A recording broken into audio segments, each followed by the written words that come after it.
G'day you beautiful people, welcome back to Paragon. Today we're going to be taking a look at the most recent blog post from Epic Games on Monolith. It's the biggest post we've had so far as information goes. I'm a little bit late on this, but I'm actually working at the moment for family, doing 12-hour days, so my days are big. I'm really tired when I get home, so I haven't had much content lately, but that will change soon. Okay, so for now, let's get into this, but if you do go on to find this video useful or you enjoy it at all, please drop me a like. It helps me a lot. Leave me a comment and tell me what you think on the topic, and consider subscribing for more Paragon content. With that out of the way though, let's get started. Okay, so the first section of this blog post is the too long didn't read Monolith update. And the bullet points are: new smaller map, faster, more action orientated gameplay, every hero updated, and it's still a MOBA. We can't wait for you to jump in on Tuesday, December 6th. So everything there is great. I'm glad it's still a MOBA. Every hero being updated is awesome, one of which is going to be Twin Blast with his new affinity, I'm guessing. I'm hoping that that's done, because he really needs something. He needs a little bit of love. As far as every hero being updated, there are a lot of changes that are coming in with health and armor and mana. Just your general stats that increase per level are going to be changing on every character. And the faster, more action-orientated gameplay is very exciting, and I'm super keen to try this new map. I know everyone is. So let's keep moving on. Okay, so the next section, the actual intro reads, "Hey Paragon people. With this blog, we want to give you an overview of the major gameplay changes that are coming along with the map and the Monolith update. And by gameplay changes, we mean that everything changes. Patch version 35 has a new map, sure, but this update is so much more than that. The Monolith update represents the culmination of the past year of learnings, testings, playings, feedback, and talkings. The changes that we're making are based entirely on addressing feedback items, key feedback items, both reported and directly observed. The goal of all these changes is very straightforward. We're confident that this new version of Paragon will deliver a faster, more visceral gameplay experience that you'd expect from an action game while retaining all of the meta game and strategy of a competitive MOBA. When the Monolith update goes live on December 6th, we hope you'll play at least 3 games, and then continue to give us valuable feedback we've been receiving for the past year. In a very real sense, this is an entirely new Paragon experience. Welcome everyone, and thanks for being with us. Let's get started." Okay, so that in itself is great. They've been taking everything into account over the last year, and this is massive. The entire game is changing. And it's all due to the fact that they are very vigilant in their watchings of what happens in the game, and stats and whatnot, and listening to the actual players themselves. So hopefully this starts off very well. There's going to be a few minor hitches when it starts off, a couple of things that are going to need to be addressed, but as long as everyone keeps giving them information and they keep watching, that should change, and this could potentially evolve into an absolutely fantastic game. Not saying that it isn't already, but it has the makings of something incredible. Okay, so the next section is back in the action. The first major areas we want to address in the Monolith update is the size of the map, the lane structure, and the meta gameplay. The previous few blogs have detailed all of our goals and how we've set up the map so that they can be achieved. Once we had the correct playing field, the next step was to address issues with gameplay feel. We want to more solidly deliver on the promise of what we felt Paragon should be, and when we looked at the game in its current live state, we didn't feel that we'd quite nailed it yet. To that end, we've turned it up a notch, maybe 2 notches. Notchy? Regardless of the specific notches, the first major change is the gameplay is faster. Specifically, we're talking about faster movement speed, ability, and attack execution speed. The overall game lethality. We feel this direction will help Paragon truly achieve the goal we've always had, the MOBA that puts you in the action. Okay, so right there's a few things that we're going to touch on very soon. We all knew that they were going to be taking away travel mode, so travel mode is gone, but your general movement speed is now faster, and it's unified, so everyone moves at the same speed.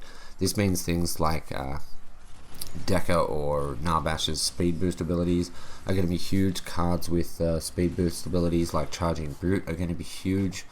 And as far as the attack execution speed and ability execution speed, we'll get onto that in a moment.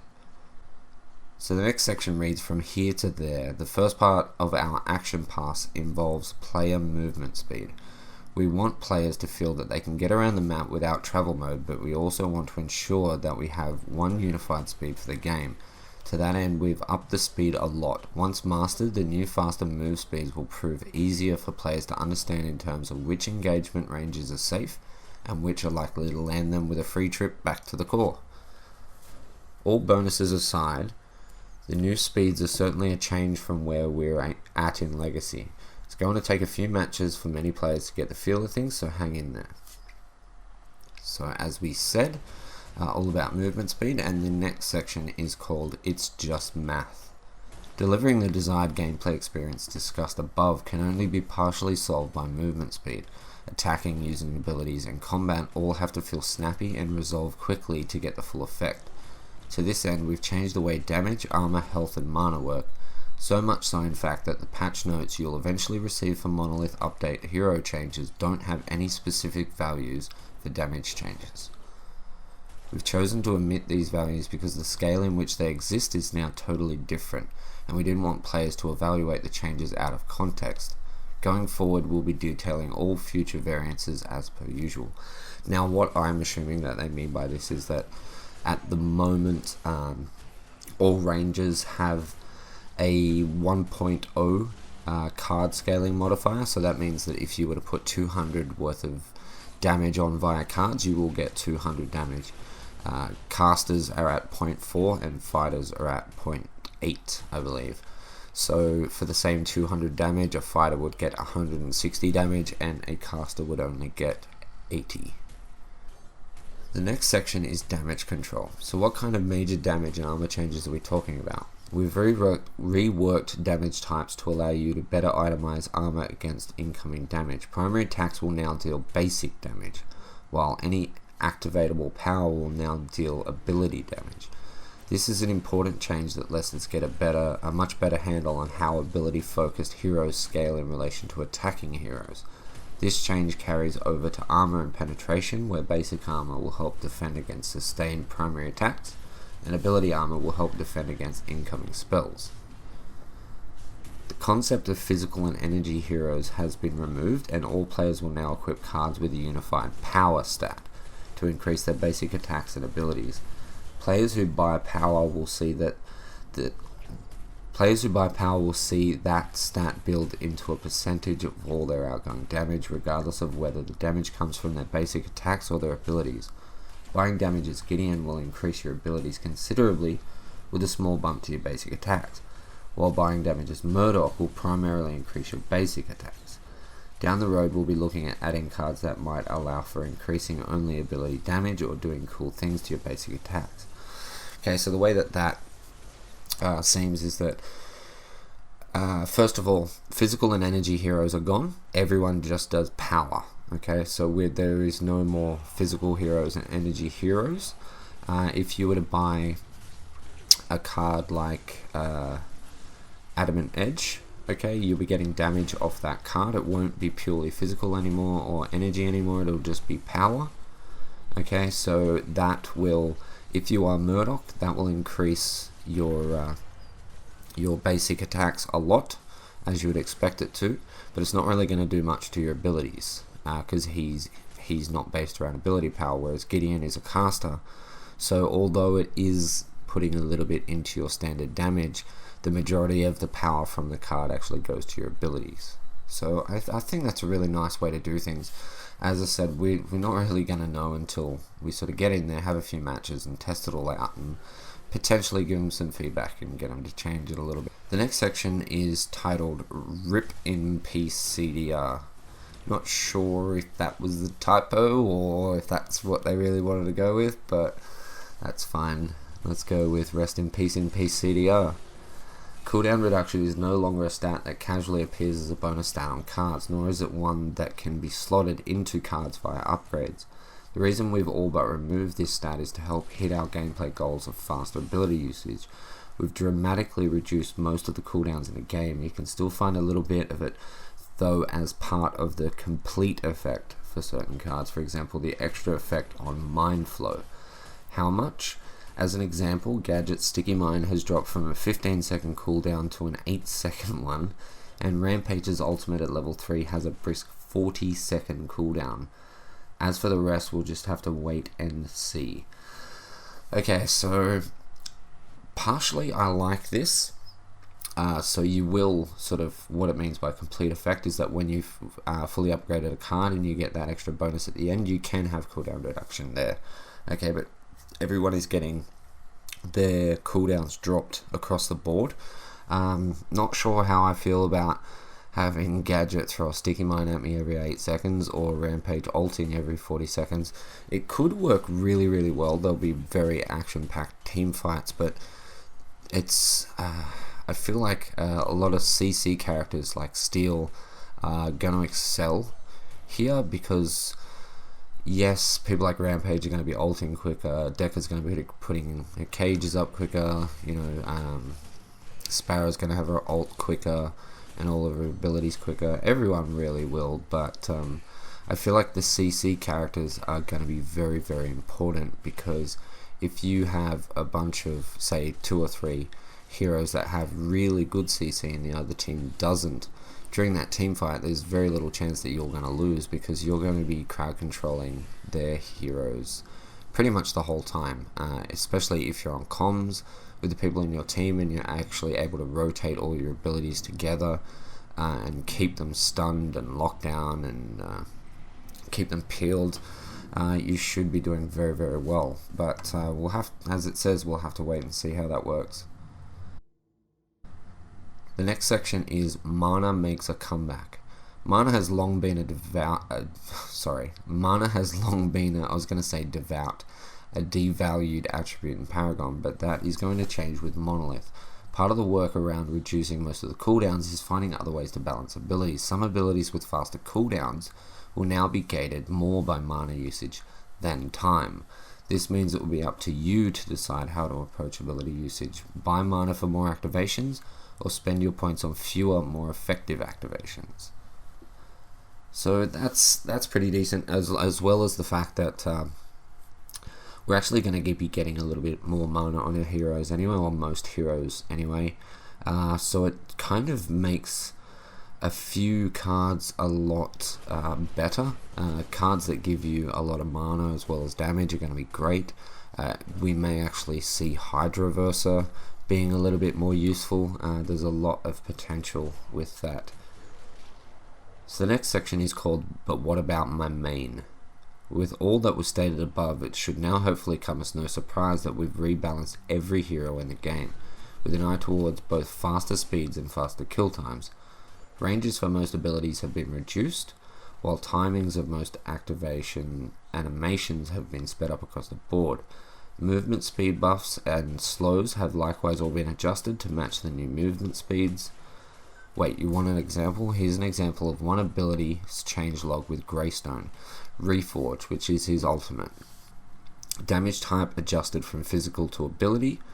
Enemies damaged by Reforged are no longer knocked up and stunned.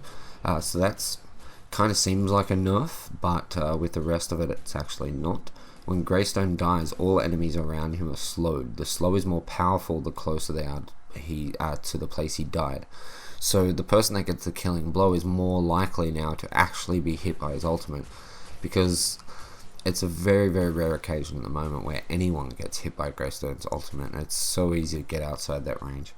Okay, so Reforge no longer puts Make Way and Assault the Gates on an additional 5-second cooldown, which is great.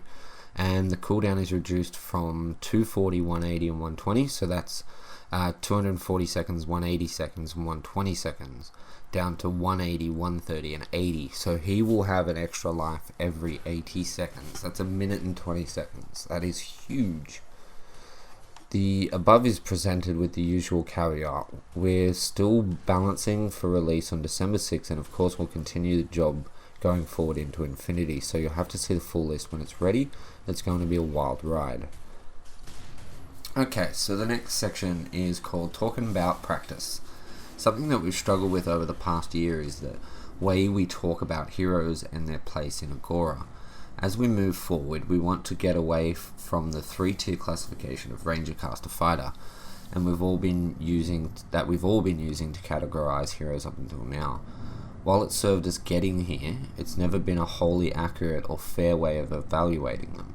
It also creates the impression that heroes are designed and evaluated in 3 categories, which has never been true. The Paragon of Monolith is one in which heroes enjoy the most versatility in their roles that they have ever had.